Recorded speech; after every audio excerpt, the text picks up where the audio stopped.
أعوذ بالله من الشيطان الرجيم بسم الله الرحمن الرحيم رب اشرح لي صدري ويسر لي أمري واحلل عقدة من لساني يفقه قولي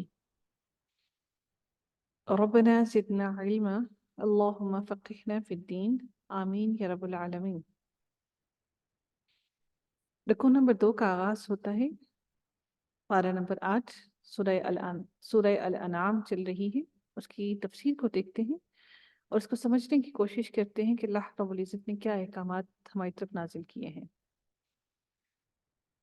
او من کان میتا فاحییناہ، اللہ رب العزت نے اس آیت کے اندر میتن جو ہے، مردہ جو ہے وہ قرار دیا کن کو؟ مشرکین کو، کافروں کو۔ جو کافر ہیں ان کو مردہ کہا، اور اللہ تعالیٰ نے زندہ کہا مسلمانوں کو جن کے دلوں میں ایمان تھا۔ تو اللہ رب العزت نے یہاں پر جن کے بارے میں بات کی، وہ بات کی ہے اللہ رب العزت نے کافروں اور مسلمانوں کے بارے میں، کہ ایسا شخص جو پہلے مردہ تھا پھر ہم نے اس کو زندہ کر دیا، وَجَعَلْنَا لَهُ نُورًا، اور ہم نے اس کو ایک ایسا نور دے دیا کہ جس کے اندر یمشی بھی، کہ وہ اس کے لیے اللہ نے فرمایا کہ ہم نے اس کو ایک ایسا نور دے دیا کہ وہ اس کو لیے ہوئے آدمیوں میں چلتا پھرتا ہے، فی الناس، لوگوں میں چلتا پھرتا ہے۔ تو اللہ تعالیٰ فرماتے ہیں کمم مثلہ فی الظلمات، تو کیا ایسا شخص اس شخص کی طرح یا اس شخص کے مانند ہو سکتا ہے جو کہ اندھیروں اور تاریکیوں میں ہے، تاریکیوں سے نکل ہی نہیں پاتا، فی الظلمات لیس بخارج منہا، کہ وہ ان تاریکیوں اور اندھیروں میں سے نکل ہی نہیں پاتا۔ تو کیا ایسا شخص، ایسا ممکن ہو سکتا ہے کہ جن کو اللہ تعالیٰ نے نور دیا ہو ہدایت کا، وہ اس تاریکیوں والے شخص کے برابر ہو سکتا ہے؟ کذالک زین للکافرین، اللہ تعالیٰ ارشاد فرماتے ہیں کہ اسی طرح سے کافروں کو ان کے اعمال مزین کر دیے جاتے ہیں، خوبصورت ان کے لیے بنا دیے جاتے ہیں، ما کانوا یعملون، جو کہ وہ عمل کر رہے ہوتے ہیں۔ اللہ رب العزت نے اس آیت میں اللہ تعالیٰ نے کافر کو میت یعنی کہ مردہ اور مومن کو زندہ یعنی کہ حی قرار دیا، اس لیے کہ کافر کفر اور گمراہی کی ایسی تاریکیوں میں بھٹکتا رہتا ہے، پھرتا رہتا ہے کہ وہ اس سے نکل ہی نہیں پاتا، اور جس کا نتیجہ یہ ہوتا ہے کہ اس کے پاس سوائے ہلاکت کے اور کچھ بھی نہیں، اور وہ صرف اور صرف ہلاکت میں ہی پڑا رہتا ہے۔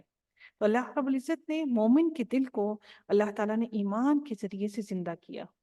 مومن کا دل ایمان سے زندہ ہے اور وہ تر و تازہ رہتا ہے، جس سے زندگی کی راہیں اللہ تعالیٰ اس کے لیے روشن کر دیتا ہے۔ اگر ہمیں اپنی زندگی میں ڈپریشن اور اندھیرے نظر آتے ہیں تو اس کا مطلب ہے کہ ہماری کہیں نہ کہیں اللہ رب العزت سے دوری ہے، اس دوری کی وجہ سے ہمارا دل اندھیروں میں بھٹک رہا ہے، پھر ظلمات، ان اندھیروں میں جو کہ گمراہی کے اندھیرے ہیں ان میں بھٹک رہا ہے، اور اللہ تعالیٰ نے واضح الفاظ بھی یہاں پر بیان کر دیا ہمارے لیے۔ اور ایمان اور ہدایت کے راستے پر جو دل ایک دفعہ گامزن ہو جاتا ہے پھر وہ اندھیروں میں نہیں جاتا، پھر وہ مایوسی میں نہیں بھٹکتا۔ اگر ہم مایوسی میں آ رہے ہیں تو اس کا مطلب ہے کہ کہیں نہ کہیں ہمارے ایمان میں بہت کمی آ گئی ہے۔ اللہ رب العزت نے اس کے لیے سورہ بقرہ میں، سورہ ہود میں اور سورہ فاتر کے اندر اللہ تعالیٰ نے مختلف آیات کے اندر اللہ تعالیٰ نے ارشاد فرمایا اسی طرح سے کہ کیا ہدایت پر چلنے والے گمراہی پر چلنے والوں کے برابر ہو سکتے ہیں؟ اللہ تعالیٰ ارشاد فرماتے ہیں سورہ بقرہ کے اندر، اللہ ولی الذین آمنوا یخرجہم من الظلمات الی النور والذین کفروا اولیاءہم الطاغوت یخرجونہم من النور الی الظلمات۔ بالکل ایسے ہی کہ اللہ تعالیٰ یہ وہی لوگ ہیں جو اندھیروں میں بھٹکے ہوئے لوگ ہیں، تو اللہ تعالیٰ ان کو اندھیروں سے نکال کر اللہ تعالیٰ نور کی طرف لاتا ہے ہم لوگوں کو۔ جب ہم اندھیروں میں بھٹک رہے ہوتے ہیں تو ہم اندھیروں میں بھٹکتے ہوئے کو اللہ تعالیٰ ہدایت عطا کرتا ہے اور اللہ تعالیٰ ہمیں نور کی طرف لے کر آتا ہے، اور پھر ہم پلٹ جاتے ہیں، بھاگ جاتے ہیں ان شیاطین کی طرف جو ہمیں رستوں سے اللہ کے ہٹانا چاہتے ہیں۔ تو اللہ تعالیٰ بار بار فرماتے ہیں کہ اندھیروں پہ بھٹکنے والے، نور کی طرف چلنے والے کوئی برابر نہیں ہو سکتے۔ اللہ تعالیٰ اسی طرح سے سورہ ہود کے اندر بھی ارشاد فرماتے ہیں مثل الفریقین کالاعمی والاصم والبصیر والسمیع والسمیع هل یستویان مثلا. اللہ تعالیٰ نے اندھیروں میں بھٹکتے ہوئے لوگوں کو اندھا، اور جو روشنی میں چلتے ہوئے لوگ ہیں ان کو اللہ تعالیٰ نے بینائی رکھنے والے لوگوں کے برابر قرار دیا. تو اندھیروں میں بھٹکنے والا اندھا اسی لیے ہے، اندھا بھٹک رہا ہوتا ہے کیونکہ اندھیرے میں نظر کچھ نہیں آتا، آنکھیں ہیں، بصیرت ہے، لیکن دیکھ نہیں پاتا. تو اللہ تعالیٰ نے یہاں پر ان لوگوں کو جو اندھیروں میں بھٹک رہے ہیں، گمراہی میں بھٹک رہے ہیں، ان لوگوں کو کہا کہ وہ کبھی بھی برابر نہیں ہو سکتے ہیں جو نور میں ہیں، جن کو اللہ تعالیٰ نے نور کس کا عطا کیا؟ ہدایت کا نور عطا کیا. اللہ تعالیٰ اسی طرح سے سورہ ہود میں بھی ارشاد فرماتے ہیں وما یستوی الاعمی والبصیر، کیا برابر ہو سکتے ہیں اندھے اور دیکھنے والے؟ ولا الظلمات ولا النور ولا الظل ولا الحرور وما يستوي الأحياء ولا الأموات. تو اللہ تعالیٰ نے بالکل ایسے ہی اندھیروں میں بھٹکنے والوں کو مردہ بھی کہا، اللہ تعالیٰ نے ان کو اندھیروں میں رہنے والا بھی کہا، اللہ تعالیٰ نے گمراہی پر چلنے والوں کو اللہ رب العزت نے ایسا بھی کہا کہ وہ ایک ایسی گمراہی کے سائبانوں میں ہیں، بالکل اندھیری گھٹاؤں کے اندر ہیں، اور اللہ تعالیٰ نے ان کو اندھا بھی کہا. ساری خصوصیات اللہ تعالیٰ نے ان لوگوں کی بیان کی ہیں جو کہ مشرکین ہیں، جو اللہ تعالیٰ کی آیات کا انکار کرنے والے ہیں، کفر کرنے والے ہیں. اگر آج آپ پر اور مجھ پر اللہ تعالیٰ نے یہ نور کے دروازے کھولے ہیں، روشنی کے دروازے کھولے ہیں، تو کہیں نہ کہیں کوئی چھوٹی سی اللہ کو ہماری کوئی نہ کوئی ایسی بات پسند آ گئی کہ اس نے یہ اندھیروں کے دروازے ہم سے ہٹا کر روشنی کا نور کے دروازے ہم پر کھول دیے، ورنہ ہم اس قابل نہ تھے. اللہ تعالیٰ کی آیت میں ارشاد فرماتے ہیں وَكَذَلِكَ جَعَلْنَا فِي كُلِّ قَرْيَةٍ أَكَابِرَ. اللہ تعالیٰ اس آیت کے اندر ارشاد فرماتے ہیں کہ اور اسی طرح سے ہم نے ہر بستی میں وہاں کے رئیسوں ہی کو، جو رئیس ہیں وہاں کے بڑے بڑے جو رئیس اکابر ہیں، اکابر جو ان کے بڑے بڑے رئیس ہیں، مجرمیہا لیمکروا فیہا، ان کو مجرم اس لیے اللہ تعالیٰ نے قرار دیا ان رئیسوں کو ہر بستی کے اندر، کیونکہ جو بڑے بڑے رئیس ہوتے ہیں، جو کسی قوم کے سربراہ ہوتے ہیں، اصل کام تو ان کا ہوتا ہے، باقی تو سارے ان کے پیچھے چلنے والے ہوتے ہیں، وہ تو ہر چیز میں تابعداری کرتے ہیں. تو وہ اللہ تعالیٰ ان کو جرائم کا مرتکب ٹھہراتا ہے یہاں پر اس لیے کیونکہ ساری جرائم، ساری کوتاہیاں، ساری نافرمانیاں وہی کرتے ہیں، اور جو باقی ہیں اپنی غربت کی وجہ سے، ان کے ماتحت ہونے کی وجہ سے ان کو فالو کرتے ہیں. تو اللہ تعالیٰ ارشاد فرماتے ہیں کہ اسی طرح ہم نے ہر بستی میں وہاں کے رئیسوں ہی کو، ان کے جو اکابر ہیں، ان کے رئیسوں ہی کو جرائم کا مرتکب بنایا تاکہ وہ لوگ وہاں فریب کریں. لیم کرو فیہا، تاکہ وہ لوگ وہاں پر فریب کریں. اللہ تعالیٰ آگے ارشاد فرماتے ہیں اگلے حصے میں کہ وما یمکرون الا بانفسہم وما یشعرون. اللہ تعالیٰ فرماتے ہیں کہ اور وہ لوگ اپنے ہی ساتھ فریب کر رہے ہیں، اپنے ہی ساتھ مکر کر رہے ہیں، اور وہ اس کا ذرا بھر بھی شعور نہیں رکھتے. ان کا مکر اللہ کے لیے نہیں ہے، نہ وہ اللہ کے لیے کوئی مکر کر سکتے ہیں، نہ وہ اللہ کے لیے کوئی چالیں چل سکتے ہیں. ان کا مکر کیا تھا؟ اب وہ مکر کیا چاہتے تھے؟ وہ کیا کرنا چاہتے تھے اللہ کے ساتھ؟ وہ چاہتے تھے وَإِذَا جَاءَتْهُمْ آيَاتٌ، جب ان کے پاس کوئی اللہ کی آیت آ جاتی تو کیا کہتے؟ قالوا، وہ کہتے لن نؤمن حتى نؤتى مثلا، کہ ہم ہرگز ایمان نہیں لائیں گے، یہ آیتیں نبی پاک صلی اللہ علیہ وآلہ وسلم کے پاس کیوں آ گئی، یا ان کے علاوہ بھی جن رسولوں کے پاس آئیں تو یہ ان کے پاس کیوں آ گئی؟ مثل ما اوتی رسول اللہ، کہتے کہ ہم اس وقت تک ایمان نہیں لے کر آئیں گے جب تک یہ آیتیں وہی جو کی گئیں یا آ گئیں اللہ کے رسولوں کے پاس، یہی ساری کی ساری آیتیں ہمارے پاس بھی نہیں آ جاتی. اللہ تعالیٰ ان کی اس بات کا جواب دیتے ہوئے فرماتے ہیں اللہ اعلم حیث یجعل رسالتہ. تو اللہ تعالیٰ ارشاد فرماتے ہیں کہ اللہ تعالیٰ زیادہ بہتر جانتا ہے کہ اس نے اپنی یہ رسالت کا منصب کس کے حوالے کرنا ہے، کس کو اللہ نے رسول بنانا ہے، کس کو یہ رسالت عطا کرنی ہے. تو اللہ تعالیٰ ان کی اس بات کا جواب دیتے ہوئے کہتے ہیں کہ اللہ بہتر جانتا ہے کہ اس نے رسولوں کو جو چیز دی وہ کون اس کے قابل تھا، تو اللہ نے یہ رسالت کس کو دینی تھی۔ اللہ تعالیٰ آگے ارشاد فرماتے ہیں سَيُصِيبُ الَّذِينَ أَجْرَمُوا صَغَارٌ عِندَ اللَّهِ وَعَذَابٌ شَدِيدٌ بِمَا كَانُوا يَمْكُرُونَ۔ اللہ تعالیٰ ارشاد فرماتے ہیں کہ عنقریب سیصیب عنقریب ان لوگوں کو جنہوں نے جرم کیا، اجرموا جو جرم کرنے والے تھے، اللہ کے نافرمان تھے، صغار عند اللہ، تو اللہ تعالیٰ ارشاد فرماتے ہیں کہ اللہ کے پاس پہنچ کر جلد ہی وہ ذلت میں پہنچیں گے، وہ ذلت ان کو ملے گی۔ دنیا میں تو وہ بڑی ٹھاٹھوں میں بیٹھے ہوئے ہیں، وہ یہ بھی اس لیے رسالت لینا چاہتے تھے کیونکہ وہ اپنی ٹھاٹھ برقرار رکھنا چاہتے تھے، وہ چاہتے تھے کہ لوگ ہمارے پیچھے چلیں، ہماری تابع ہوں، ہمارے آگے پیچھے لوگ گھومیں، ہم سے دین سیکھیں۔ تو یہ نبیوں کو کہاں اللہ نے دین دے دیا؟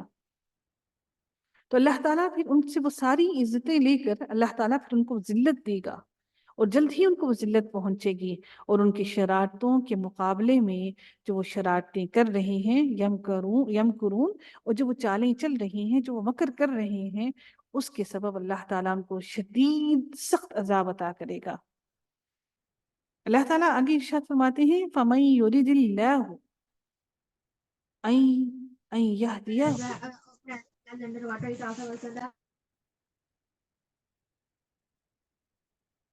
اللہ تعالیٰ ارشاد فرماتے ہیں فَمَن يُرِدِ اللَّهُ أَن يَهْدِيَهُ يَشْرَحْ صَدْرَهُ لِلْإِسْلَامِ۔ یہ بڑی ہی امپورٹنٹ آیت ہے، بڑی ہی اہم آیت ہے۔ اللہ رب العزت ارشاد فرماتے ہیں کہ جس شخص کے لیے اللہ تعالیٰ جس شخص کو اللہ تعالیٰ راستہ دینا چاہتا ہے ہدایت کا، تو اللہ تعالیٰ اس کے سینے کو کشادہ کر دیتا ہے، کھول دیتا ہے۔ یشرح صدرہ للاسلام، اللہ تعالیٰ اس کے سینے کو کھول دیتا ہے اسلام کے لیے۔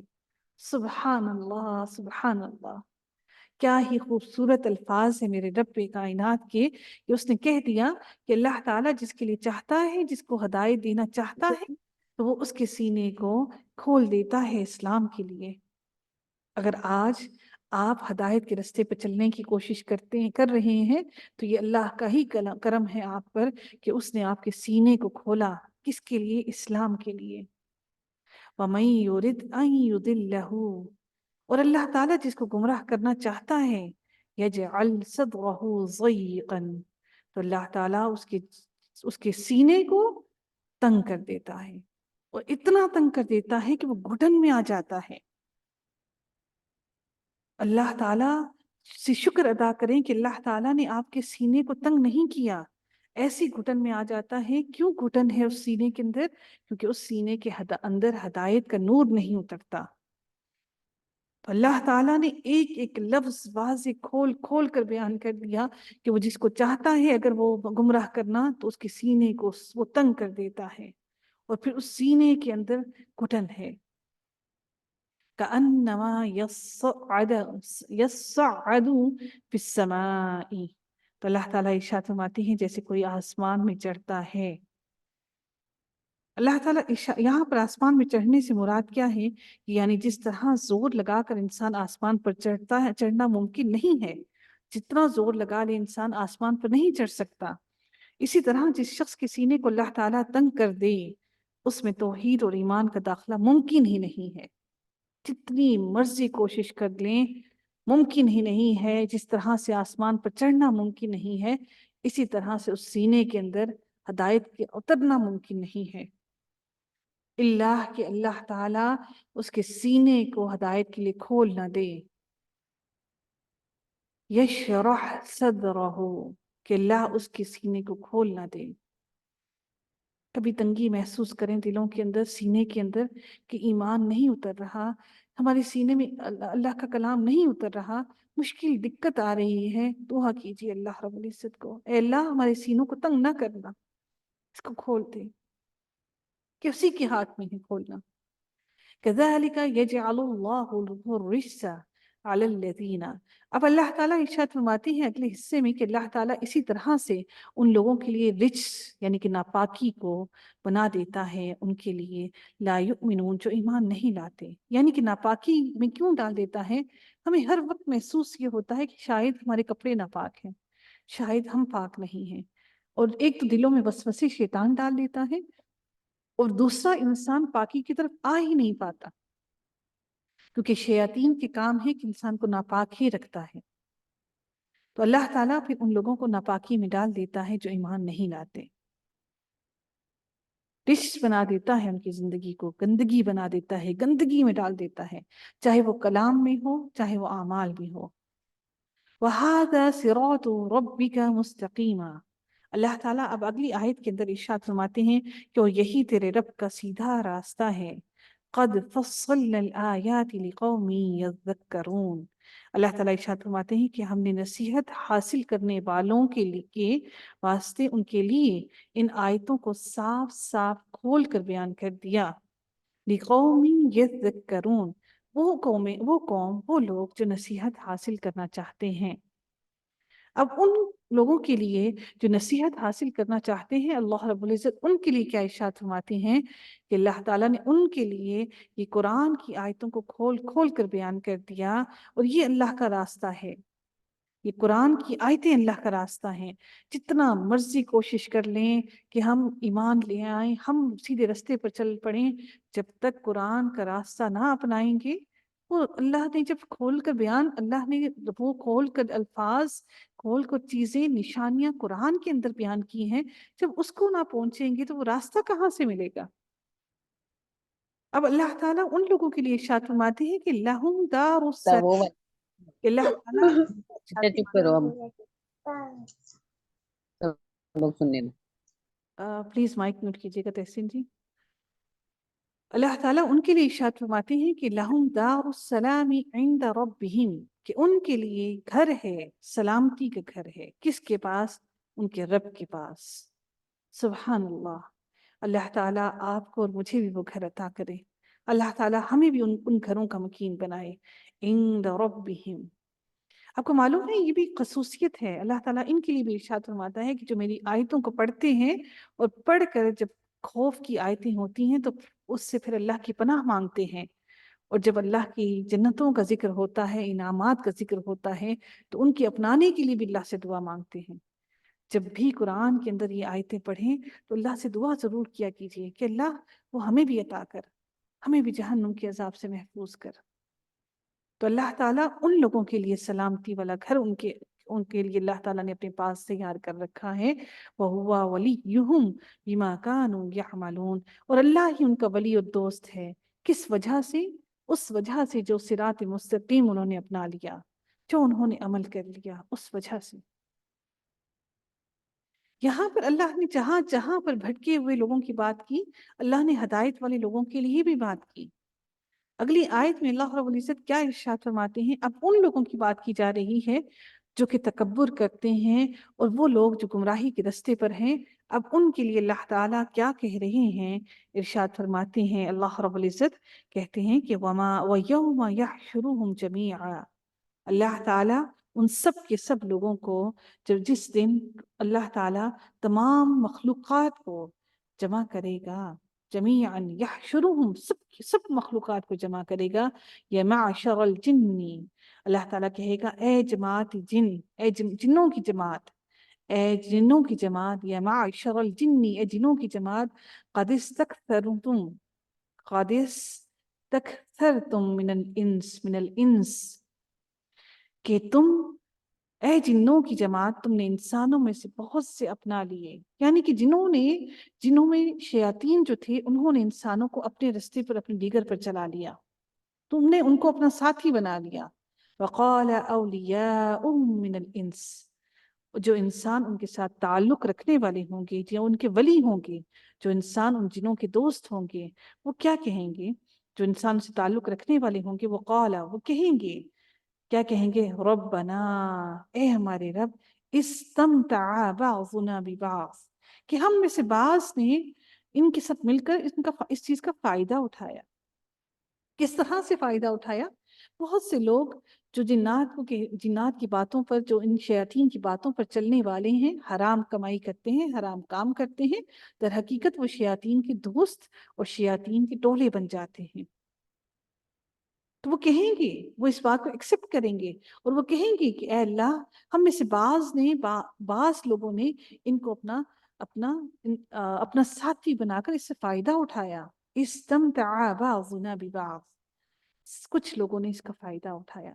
اور اب اللہ تعالیٰ ارشاد فرماتے ہیں وَبَلَغْنَا أَجَلَنَا الَّذِي أَجَّلْتَ لَنَا، اب وہ مدت آ گئی، وہ وقت آ گیا جس کا اللہ تعالیٰ نے ان سے وعدہ کیا تھا۔ کون سا وقت؟ وہی وقت جس وقت کے لیے اللہ تعالیٰ نے ایک معین وقت، ایک وقت مقرر کر رکھا تھا، روز قیامت کا، اللہ کے سامنے واپس اٹھ کھڑے ہونے کا۔ اب ان کی کوئی ہیل حجت، کوئی بہانہ، کوئی بات، کوئی مکر کام نہ آئے گا۔ وہ تو اس بات سے انکاری تھے۔ آج اگر مسلمان بھی غلط کاموں پر لگے ہوئے ہیں تو یقین جانیے وہ بھی اس بات کے انکاری ہیں۔ وہ اللہ کو نہیں مانتے دلوں میں، اس لیے وہ صرف اور صرف ایک عقیدے کے اندر پھنسے ہوئے ہیں کہ بس ہم مسلمان ہیں۔ اگر دلوں کے اندر یہ بات پختہ ہوتی کہ اللہ کے پاس جانا ہے اور اس کو حساب دینا ہے تو کبھی بھی وہ غلط رستے پر نہ چلتے۔ دنیا ہے نا، دنیا کی زندگی ہی شیاطین نے ہی یہ دنیا کی زندگی مزین کر کے ہمارے لیے بنا دی۔ اب اللہ تعالیٰ فرماتے ہیں قَالَ النَّارُ مَثْوَاكُمْ خَالِدِينَ فِيهَا، اب اللہ فرمائے گا کہ تم سب کا ٹھکانہ آگ ہے۔ مثواکم، ٹھکانہ تمہارا آگ ہے، خالدین فیہا، اس میں تم ہمیشہ ہمیشہ رہو گے، الا ما شاء اللہ، ہاں اگر اللہ ہی کو منظور ہو تو کوئی دوسری بات ہے۔ اگر اللہ ہی تمہیں اس ٹھکانے سے نکالنا چاہے تو وہ ایک الگ بات ہے۔ ان ربک حکیم علیم، اور اللہ بے شک تمہارا رب بڑا حکمت والا اور جاننے والا ہے۔ اللہ رب العزت ہم سب کو جہنم کی آگ سے محفوظ رکھے۔ وَكَذَلِكَ نُوَلِّي بَعْضَ الظَّالِمِينَ، اللہ تعالیٰ ارشاد فرماتے ہیں کہ اسی طرح ہم بعض کفار کو، ظالموں کو بعض کے قریب رکھیں گے۔ نُوَلِّي بَعْضَ الظَّالِمِينَ بَعْضًا، اللہ تعالیٰ کا یہ قانون ہے کہ اللہ تعالیٰ ایک ظالم سے دوسرے ظالم کو ختم کرواتا ہے۔ آپ نے دیکھا ہے کہ اگر ہم پولیٹیشنز کو بھی دیکھیں تو ایک پولیٹیشین دوسرے پولیٹیشین کے پیچھے پڑ جاتا ہے، دوسرا آگے تیسرے کے پیچھے پڑ جاتا ہے، وہ آگے تیسرے کے پیچھے پڑ جاتا ہے۔ تو اللہ تعالیٰ نے انہی کو ایک دوسرے کے پیچھے لگا دیا۔ یہ اللہ کا قانون ہے کہ اللہ تعالیٰ ایک ظالم کو دوسرے ظالم سے ہی ختم کرواتا ہے۔ کس وجہ سے؟ بما کانوا یکسبون، اس وجہ سے، اس عمل کے سبب، اس اعمال کی وجہ سے جو اعمال وہ کماتے رہے، جو وہ کرتے رہے۔ یہ اللہ رب العزت کا قانون ہے۔ در حقیقت اس پوری رکوع کے اندر بات کی جا رہی تھی ان سرداروں کی جو کہ بہت طاقتور تھے، اور ان ساروں نے ہیلیں حجتیں بیان کی۔